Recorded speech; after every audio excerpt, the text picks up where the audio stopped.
Panibagong araw na naman sa buhay namin ni Bel. Magandang umaga sa lahat.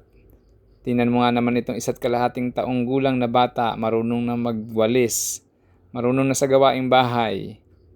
Kahit hindi mo turuan, nagkukusa. Habang nagwawalis si Bel, sinimulan ko na magpainit ng tubig. Kahapon nga pala na malingki ako, kaya maraming laman ang aming ref ngayon, lalong-lalo na ang mga gulay at prutas. Ngayong araw, gagawa kami ni Bel ng freeze squeeze juices, bali 2 klase, isa sa pang-umaga at saka isa sa pang-gabi. Ang pang-umaga namin na iniinom na juice, combination to ng cucumber, carrots, lemon, apple, kamatis, ginger at lemon. Yung sa gabi naman na juice, ang combination naman niya ay celery, cucumber, pineapple, ginger, lemon, at apple. Nugasan ko na nga ang mga gulay at prutas. Hindi ko na ito babalatan dahil i-squeeze din naman nito. Bali, i-slice ko lang siya na maliliit para pagsalang sa juicer mamaya, mas mabilis siya ma-squeeze. Ito nga palang juice na iniinom namin ni Bel, malaking bagay pang boost ng immune system at pang detox. Naisipan ko nga palang mag-squeeze ng gulay at mga prutas since na hindi pa kaya kainin ni Bel ang mga ibang prutas at gulay. So sa pag-squeeze at least nai-enjoy niya ang gulay at prutas.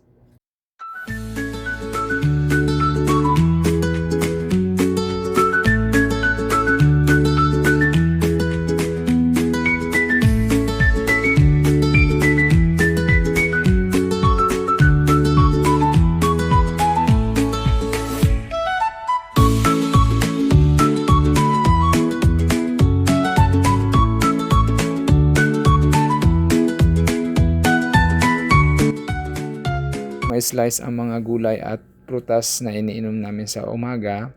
Sinimulan ko na may slice ang mga prutas at gulay na iniinom namin sa gabi. Ito yung pineapple, celery, apple, lemon, at ginger. Ito ang iniinom kong juice bago matulog sa gabi, 1 baso.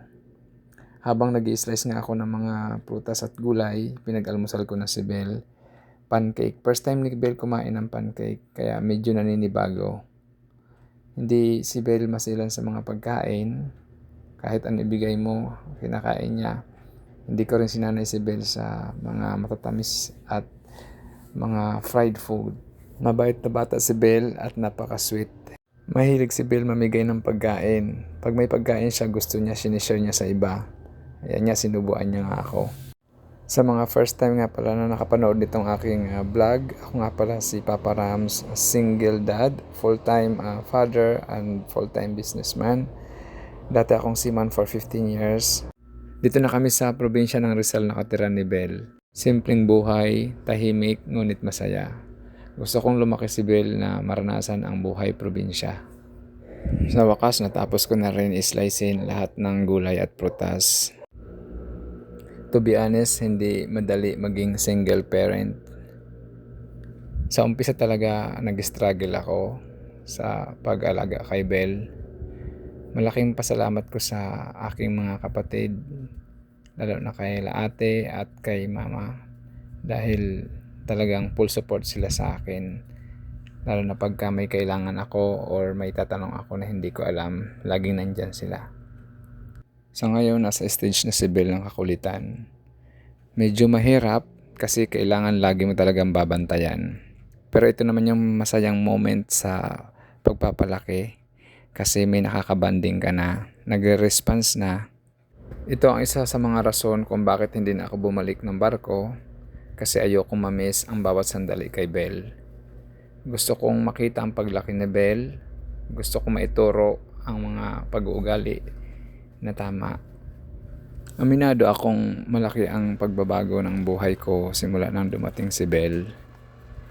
Dati akong laman ng bar, laging nasa galaan. Pero nang dumating si Bel, bago lahat. Mahirap ang sitwasyon ko sa ngayon dahil solo parent ako. Mahirap ang masaya, pero mas lamang ang saya sa pang-araw-araw. Saya na hindi matutumbasan ng pera. Saya na hindi mo makukuha kung saan-saan. Ito lang ang aking pinanghawakan sa ngayon. Alam kong hindi na mauulit ang mga panahon na ito, kaya sinasamantala ko habang ako pa ang mundo ni Bel. Ito lang ang alam ko na maibibigay ko kay Bel na matatandaan niya hanggang sa paglaki niya. Higit pa sa pera, ang panahon, ang oras na magkasama kami sa araw-araw. At alam ko pagdating ng araw na nasa tamang pag-iisip na si Bel, makita niya itong vlog na ito at maintindihan niya ang buhay sa mundo na hindi lang pera ang pinakamahalaga, kundi ang panahon at pagmamahal ng isang magulang sa kanyang anak. Alam kong darating ang araw na hindi na ako magiging mundo niya, pero sana baunin niya ang mga panahon na magkasama kami, ang mga alaala, ang pagmamahal, at ang mga matututunan niya sa akin bilang isang ama.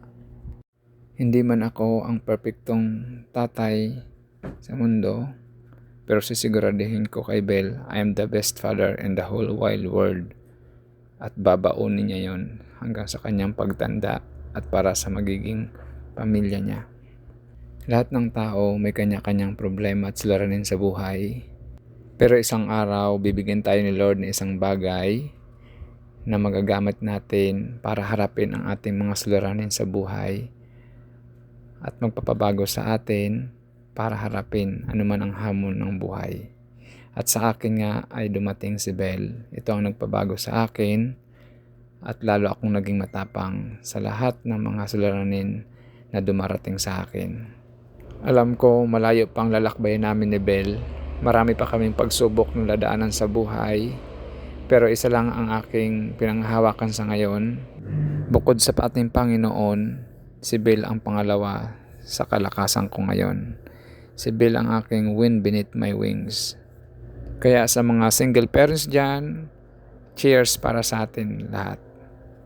Maraming salamat po sa panonood ng aming vlog ni Bel. Don't forget to like and share and subscribe para marami pa po kaming vlog na magawa ni Bel sa mga susunod. Maraming salamat po and God bless po sa lahat.